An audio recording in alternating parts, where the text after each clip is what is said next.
तो हम चंद्रमा की महादशा के बारे में बात कर रहे थे। मेष लगन के विभिन्न भावों में जब भी आपके चंद्रमा स्थित होते हैं तो अपनी महादशा में आपको किस प्रकार का रिजल्ट चंद्रमा दे सकते हैं। अब तक हम 2 भाव तक चर्चा कर चुके हैं। इस वीडियो में देखेंगे तीसरे भाव में मान लो किसी भी जातक का अगर चंद्रमा स्थित है और तब अगर आपको चंद्रमा की महादशा आती है तो ये महादशा आपके लिए कैसी रह सकती है।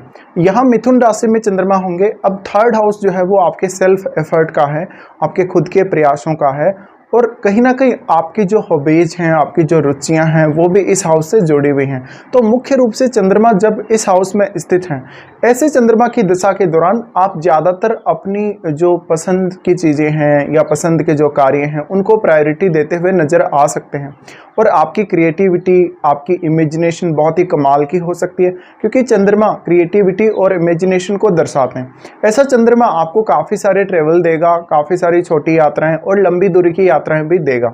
यहाँ चंद्रमा के होते हुए मुख्य रूप से आप अपनी कोई भी हॉबी जिसको आप अपनी एक स्किल के रूप में डेवलप कर सकते हैं और उसी के ऊपर पूरे जीवन भर काम भी कर सकते हैं। अब 10 वर्ष की ये महादशा के दौरान आपके नज़रिए में बहुत बड़ा बदलाव इस दशा में आएगा क्योंकि मुख्य रूप से अब आपको अपने स्किल्स पे काम करना होगा। इस दशा में जितना अधिक आप अपने आप को डेवलप कर लेंगे, जितना अधिक आप अपने स्किल्स को निखार लेंगे, उतना ही आपके लिए ये दशा फायदा लेकर आएगी। यहाँ चंद्रमा का स्थित होना ये दिखाता है कि जातक बहुत ज़्यादा मेहनती होगा, अपने खुद के प्रयासों से वो जो कुछ भी अचीव करेगा वो करेगा। दूसरों से आपको कुछ खास हासिल नहीं होगा बल्कि आप दूसरों के लिए सहायता करने वाला काम करेंगे या दूसरों को सपोर्ट करेंगे। यहाँ चंद्रमा आपको आपके घर परिवार के लिए काफ़ी ज़्यादा मेहनत करवाएगा, हार्डवर्क करवाएगा और आपके भाई बहनों के साथ, रिलेटिव्स के साथ काफ़ी अच्छा रिश्ता देगा। तो ये दशा में आप अपने रिलेटिव्स के साथ, भाई बहनों के साथ काफ़ी ज़्यादा वक्त गुजार सकते हैं ट्रैवलिंग में या बहुत ज़्यादा इंटरटेनमेंट की तरफ भी आप आकर्षित हो सकते हैं। डिपेंड ये भी है कि अब दशा आपको कौन से एज पीरियड में आ रही है। चंद्रमा का यहाँ स्थित होना देखिए, मुख्य रूप से चंद्रमा की दशा में आप आपके मन से संचालित होते हैं, आपकी फीलिंग्स, आपकी भावनाओं से आप संचालित होते हैं। तो कोई भी अन्य ग्रह का प्रभाव अगर 3rd हाउस पे पड़ रहा है तो उसका आपको इम्पैक्ट देखना चाहिए कि कैसा प्रभाव पड़ रहा है। मान लो किसी का जो चंद्रमा है उस पर बृहस्पति का प्रभाव पड़ रहा है। बृहस्पति का अगर प्रभाव है तो जातक को चंद्रमा की दिशा में ज़्यादातर पढ़ने लिखने में ऐसा चंद्रमा मदद करेगा, जिज्ञासु बनाएगा, ज़्यादा से ज़्यादा बहुत ज़्यादा विद्वान बनाएगा या बोल सकते हैं बुद्धिमान बनाएगा, विवेकशील बनाएगा और जातक की जो स्किल्स हैं किसी भी विषय को पढ़ने को लेकर वो डेवलप होंगे। इसके अलावा जातक पर बृहस्पति का प्रभाव भी कुछ हद तक नज़र आ सकता है क्योंकि जैसे स्पिरिचुअलिटी है, कोई पूजा पाठ वगैरह में रुचि है, ये सब नज़र आ सकता है। मान लो बुध का प्रभाव है। बुध का प्रभाव होने के केस में जातक ज़्यादा से ज़्यादा इन्फॉर्मेशन गैदर करने की तरफ आकर्षित होगा, भले वो उन इन्फॉर्मेशन का सही उपयोग करेगा या नहीं करेगा, बल्कि वो जातक काफ़ी ज़्यादा आकर्षित होगा इस प्रकार के कार्यों की तरफ।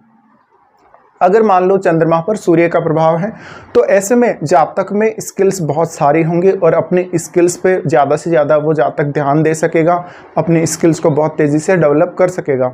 इस स्थिति में जातक वास्तव में बहुत ज़्यादा कॉन्फिडेंट वाला भी होगा और कॉन्फिडेंस की वजह से उसको काफ़ी फ़ायदा भी होगा, हर काम लगभग उसके लिए आसान होगा करना।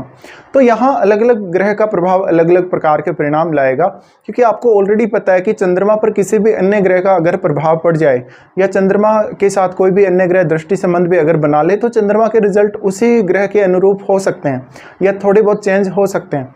अगर मान लो सूर्य का प्रभाव है चंद्रमा पर तो जातक बहुत ही ज़्यादा स्ट्रिक्ट हो सकता है अपनी लाइफ को लेकर, अपने रिलेटिव्स को लेकर और वो काफ़ी कड़े फैसले भी ले सकता है, लेकिन मेहनती बहुत ज़्यादा होगा वो। अब चंद्रमा मुख्य रूप से आपकी भावनाओं के द्वारा आपको शासित करते हैं या आपकी फीलिंग्स, आपका मन, और आप एक मेंटल पीस हमेशा ढूंढते रहते हैं। तो ऐसे में जो भी आप पाना चाहते हैं अपने जीवन में, चाहे तो आपका गृहस्थ जीवन को अच्छा रखना है, शांति प्रिय रखना है, या आपको कोई अन्य काम करना है, प्रोफेशनली अगर आपको कोई काम करना है, या आपको कौन सा ऐसा काम आपको करना चाहिए जिससे आपको ज़्यादा से ज़्यादा मेंटल सेटिस्फेक्शन और मेंटल पीस मिल सके और आप बहुत ज़्यादा खुशी का अनुभव कर सकें, यही सब चंद्रमा आपको यहाँ देने वाले हैं। अब चंद्रमा अगर किसी भी शुक्र जैसे ग्रह से अगर प्रभावित है या फिर बृहस्पति जैसे ग्रह से प्रभावित है तो ऐसे में चंद्रमा आपके अंदर ज़्यादा से ज़्यादा टैलेंट को डेवलप करेगा, आपका शुक्र से चंद्रमा का संबंध बनने पर आपको डांस में, सिंगिंग में, ऐसे कार्यों में रुचि रह सकती है इस दशा के दौरान। दूसरा यहाँ पे ये है कि आपको कोई भी बात पर प्रतिक्रिया बहुत जल्दी देना होगा इस दशा के दौरान, क्योंकि थर्ड हाउस है वो कम्युनिकेशन का है, और अगर चंद्रमा यहाँ स्थित है तो आप अपनी बात को लंबे समय तक रोक नहीं सकेंगे अपने मन में। इसलिए कोई भी छोटी से छोटी बात या छोटी से छोटी घटना अगर होगी आपके जीवन में, चाहे वो किसी भी प्रकार की हो, चाहे किसी रिलेशनशिप को लेकर हो, चाहे कोई भी हो, उस पर आप बहुत जल्दी अपने विचार व्यक्त कर देंगे, बोल देंगे, और आप इमोशनल भी बहुत ज़्यादा होंगे इस दशा के दौरान। तो अब मुख्य रूप से आपको आपकी एनर्जी, जो आपको इमोशनल जो एनर्जी आ रही है, उस पर ज़्यादा से ज़्यादा कंट्रोल करने की जरूरत पड़ेगी। मंगल के द्वारा अगर चंद्रमा पर प्रभाव डाला जा रहा है या चंद्रमा के साथ ही मंगल स्थित हैं, तो ऐसा जो चंद्रमा है अपनी दशा के दौरान आपको थोड़ा क्रूर बना सकता है, शॉर्ट टेम्पर्ड बना सकता है, बहुत ज़्यादा एनर्जेटिक बना सकता है, लेकिन कॉन्फिडेंस भी उतना ही अधिक आपके अंदर आएगा इस वजह से।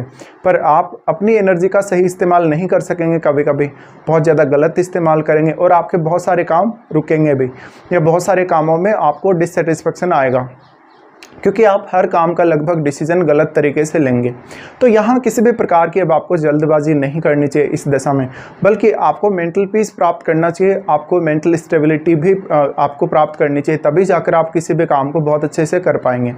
यहाँ पर अब अगर राहु केतु जैसे ग्रह का प्रभाव है तो आपके लिए बहुत ज़्यादा डिफिकल्ट हो सकता है चंद्रमा की दशा के दौरान, लेकिन ऐसा चंद्रमा वास्तव में आपको कोई भी काम करवाए, उस काम से आपके टैलेंट में वो वृद्धि अवश्य ही करेगा। आपकी जो फीलिंग्स हैं वो बदलेंगी, आपका नज़रिया बदलेगा जीवन जीने का, और बहुत सारे इनोवेटिव चेंजेस आपकी लाइफ में आएंगे इस दशा के दौरान। अब यहाँ से चंद्रमा आपके नवम भाव पर दृष्टि डालते हैं। नवम भाव यानी बृहस्पति का भाव है, जहाँ वो धनु राशि है। तो ऐसा चंद्रमा कुछ हद तक आपकी लंबी दूरी की यात्राओं में भी बड़ा योगदान देगा, आपको आध्यात्म की तरफ भी आगे लेकर जाएगा। इसके अलावा आपको पढ़ने लिखने में बहुत ज़्यादा मदद करेगा। ऐसे चंद्रमा की दशा में आप कोई अच्छे लेखक, बहुत कोई अच्छे कवि बन सकते हैं, आप ड्रामा वगैरह में बहुत अच्छे हो सकते हैं, सिंगिंग में बहुत अच्छे हो सकते हैं, आप राइटिंग में बहुत अच्छे हो सकते हैं। ये सब फील्ड आपको चुनने चाहिए इस प्रकार की दशा में। चंद्रमा की दृष्टि जब नवम भाव पर पड़ रही है तो ऐसा चंद्रमा आपको आपके हायर एजुकेशन के पर्पज़ के लिए विदेश यात्रा दे सकता है या कोई लंबी दूरी की यात्रा दे सकता है। अब मुख्य रूप से आपके जो चंद्रमा है सिर्फ आपकी कुंडली में एक ही भाव, जो कि चतुर्थ भाव है, इसके स्वामी हैं। तो चंद्रमा का यहाँ स्थित होना ये दिखाता है कि शायद आप अपने परिवार के साथ उतना अधिक समय व्यतीत ना कर पाएँ अपने इस दशा में, लेकिन मुख्य रूप से आपका जो फोकस होगा इस फोर्थ हाउस से रिलेटेड चीज़ों को पाने का होगा।